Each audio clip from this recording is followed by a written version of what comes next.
Sunday Times has been having a series of letters. The first one was, of course, the Prime Minister's letter to the country. Then we had Mr. Blair's letter to the EU. And I wrote this week to the members of the House of Commons, and they had that letter on Monday morning in front of them. And if I may, I will draw on that. Let us be under no illusion.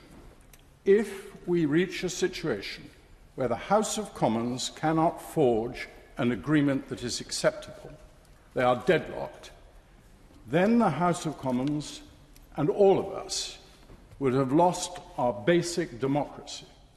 The referendum did not enter into what we were going to do. They entered into one judgment, that they wanted to leave. They suffered a grave blow at 7 a.m. in the morning when the former Prime Minister walked out on the job that he had told us he was going to stay with, in marked contrast to Wilson and Callaghan, who made it quite clear in 1975 that they would carry out the will of the electorate, and they made it quite clear during that campaign that they would do so. Now, where do we face?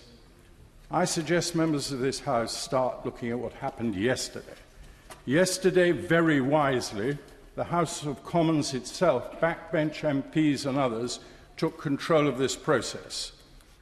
The government chose not to try. It would have been very difficult to get a consensus across the political parties through their leadership. Now, if you look at the speeches of Sir Oliver Letwin and Hilary Benn, you see the basis of an attempt to try to find an agreement within the House of Commons, and we must wish them well. In my letter to them, I said very clearly,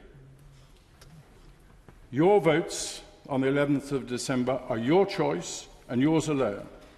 What I'm writing to you about was what the government in the UK should do if the House of Commons decides not to endorse the withdrawal agreement. There's an if there. After reading the debate yesterday, nobody can think there are any more ifs or buts. This agreement is going down. And this House, in the remainder of the debates that we have, I beg you to address the question of what is going to be offered to the people of this country by the House of Commons. They've already offered us, very clearly, the European Union Withdrawal Act 2018, that unless it is blocked, comes into orders on the 29th of March next year. It's less than 4 months. So what could be done? If you lose a major vote in the House of Commons, you have to decide what you're going to do. It's no use saying we'll come back and tell you 21 days later. It's vital that world financial markets know immediately how the UK government intends to proceed. It will be damaging even to wait until early next day that the government should allow speculators and currency markets to dictate a repeat vote on the withdrawal agreement in some weeks' time is both totally disreputable and extremely dangerous, and the House of Commons won't live with it. So let that one be pushed right outside. When the withdrawal agreement is rejected, Parliament must seize the initiative. Stop being the supplicant under Article 50. Don't expect 27 other nations who with great difficulty have formed their part of the agreement to revise it straight away. They will not do it. What is essential is that we provide another reputable forum for debate and discussion. It may not achieve anything. We may be, in the end of this short period of time, not able to get an agreement in the House of Commons, and they will then be faced with voting down the Withdrawal Act. So what can we do? The Cabinet now must tell the Prime Minister bluntly that if you've lost the vote, when you get up, and they'll know the result beforehand, they must meet beforehand, and they must tell her the sort of thing that she must say. She must open up another option to us. And some people say there are no options. On the best of legal advice, I suggested a Prime Minister's statement immediately after the withdrawal vote is lost. It goes like this, and it's been carefully looked at by experts in the EEA, by lawyers, and particularly international lawyers.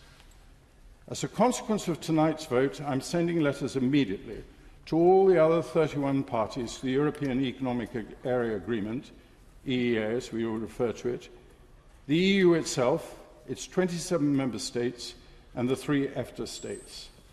The letter will state our intention to continue in the European Economic Area as a non-EU member from the end of March 2019. We intend to do this because we, as a country, signed the EEA agreement, as the UK in 1992, and we have not, as the UK, given the 12 months' notice in writing required to withdraw from that agreement. We would withdraw from that agreement under the terms of the European Union Withdrawal Act, but we have not done so now, and it is perfectly possible for it to be continued. Her statement would go on to say, the letters will state our intention to continue in the European Economic Area as a non-EU member from the end of March 2019. We intend to do this because we signed the EEA agreement and we have given not 12 months' notice, as I said. She would go on to say, if EFTA or the EU countries challenge our entitlement, then we will take our case to arbitration under international law using the Permanent Court of Arbitration, PCA, which was endorsed by all EU countries in the withdrawal agreement. I am writing to the Secretary-General of the PCA. I hope this action will unite many different viewpoints in Parliament. It has the merit of being very simple. We, like the other 3 non-EU members of the EEA, would not be starting out as part of the European Customs Union, though we could pursue it. We could pursue our own EU-UK free trade agreement on the lines of Canada plus, plus, plus. And it was President Tusk who added the 3 pluses, at one time proposed by the EU, and we will immediately start with other free trade agreement negotiations. There is no necessity for us to join EFTA. We would not be fixing any time limit as to how long we stay in the EEA.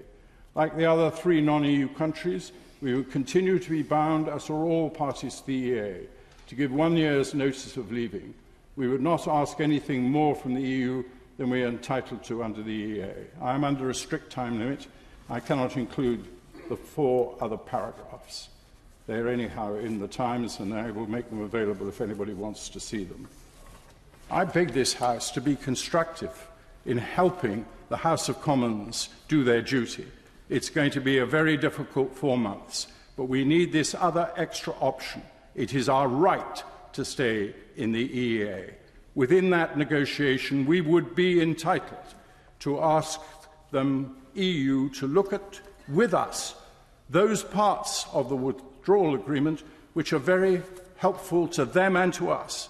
And one of them was the standstill arrangement up until December 2020. And we were ready to pay for it, and we would still be ready to pay for it.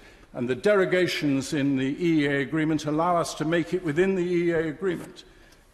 We are due to pay $39 billion. About 17 of that is what we definitely owe them. The extra is for having the privilege of having another length of time, and I agree so much with what Lord Whitty said. We have to have more time. The EEA option offers us more time.